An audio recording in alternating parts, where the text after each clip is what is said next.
E-pass உத்தரவை மறு ஆய்வு செய்யக்கோரி மனு தாக்கல் செய்யப்பட்டிருக்கிறது. நீலகிரி கொடைக்கானலில் இ-பாஸ் உத்தரவை மறு ஆய்வு செய்யக்கோரி உயர்நீதிமன்றத்தில் தமிழ்நாடு அரசு மனு தாக்கல் செய்திருக்கிறது. விவரங்களோடு இணைகிறார் எமது சிறப்பு செய்தியாளர் ரமேஷ்குமார். ரமேஷ், இப்போ இ-பாஸ் உத்தரவை மறு ஆய்வு செய்யக்கோரி அரசு சார்பில் மனு தாக்கல் செய்யப்பட்டிருக்கிறது. நேற்றெல்லாம் போராட்டங்கள் நடந்ததை கூட நம்ம பார்க்கிறோம். ஒரு பக்கம் சுற்றுச்சூழல் நலன் கருதி இந்த இ-பாஸ் நடைமுறையை உயர்நீதிமன்றம் உத்தரவாக பிறப்பித்திருக்கிறது. இந்த மனு தொடர்பான விவரங்கள் என்ன? தமிழக அரசு தற்போது பொதுமக்களுடைய நலன் கருதி அதிரடியாக இந்த மனுவை தாக்கல் செய்திருக்கிறது. குறிப்பா அந்த ஊட்டி கொடைக்கானல்ல அந்த வாகனங்களுக்கு கட்டுப்பாடு விதிக்கக்கூடிய அளவில் அந்த இ-பாஸ் நடைமுறை தொடர்பான உயர்நீதிமன்ற உத்தரவு அண்மையில பிறப்பித்திருந்தது. அது ஏப்ரல் 1ஆம் தேதி முதல் அமலுக்கு வரும் என்று அறிவித்தது. அதன்படி அமலுக்கு வந்தது. ஆனால் அங்கு கடுமையான எதிர்ப்பு கிளம்பி இருக்கிறது. ஊட்டி பகுதியில் அங்கு முழு பந்த் நடைபெற்றது. கடைகளாம் அடைக்கப்பட்டிருந்தது. பொதுமக்கள் முன்னேற்று அந்த பந்தின் போது மிகவும் சிரமத்துக்கு ஆளானார்கள். வாகனங்கள் நீண்ட வரிசையில அந்த காத்திருந்த காட்சிகளையும் நாம பார்த்திருப்போம். இந்த நிலையில்தான் தற்போது அந்த உத்தரவை மறு ஆய்வு செய்ய வேண்டும் என்று சம்பந்தப்பட்ட நீதிபதிகள் சதீஷ்குமார் மற்றும் பரத சக்கரவர்த்தி அமரும் முன்பு அந்த மனுவை தமிழக அரசு சார்பில் தாக்கல் செய்திருக்கிறார்கள்.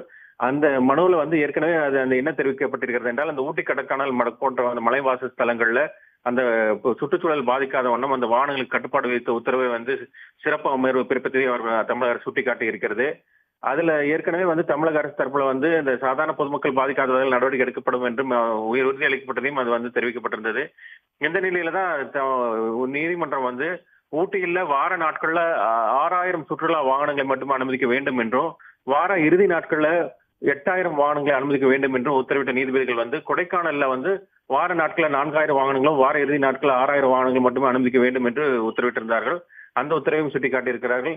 இதுபோல உத்தரவிட்டதன் காரணமாக கடுமையாக அந்த பகுதியில் வணிகர்கள் உள்ளிட்டோர் கடுமையாக பாதிக்கப்பட்டுள்ளதாகவும், இதனால் மக்களுக்கு சிரமத்தை ஏற்பட்டுள்ளதாகவும், எனவே இது குறித்து ஒரு மறு ஆய்வு செய்ய வேண்டும் என்றும் அந்த நிபுணர் குழுவினுடைய அறிக்கையை பெற்று மறு ஆய்வு செய்ய வேண்டும் என்று அந்த மனுவை தாக்கல் செய்திருக்கிறார்கள். இந்த வழக்கு என்பது விரைவில் நாளை அல்லது நாளை மறுதினம் அந்த சிறப்பு அமர்வு நீதிபதிகள் சதீஷ்குமார் மற்றும் பரத சக்கரவர்த்தி அமரும் முன்பு இந்த மனு என்பது விசாரணைக்கு வர இருக்கிறது.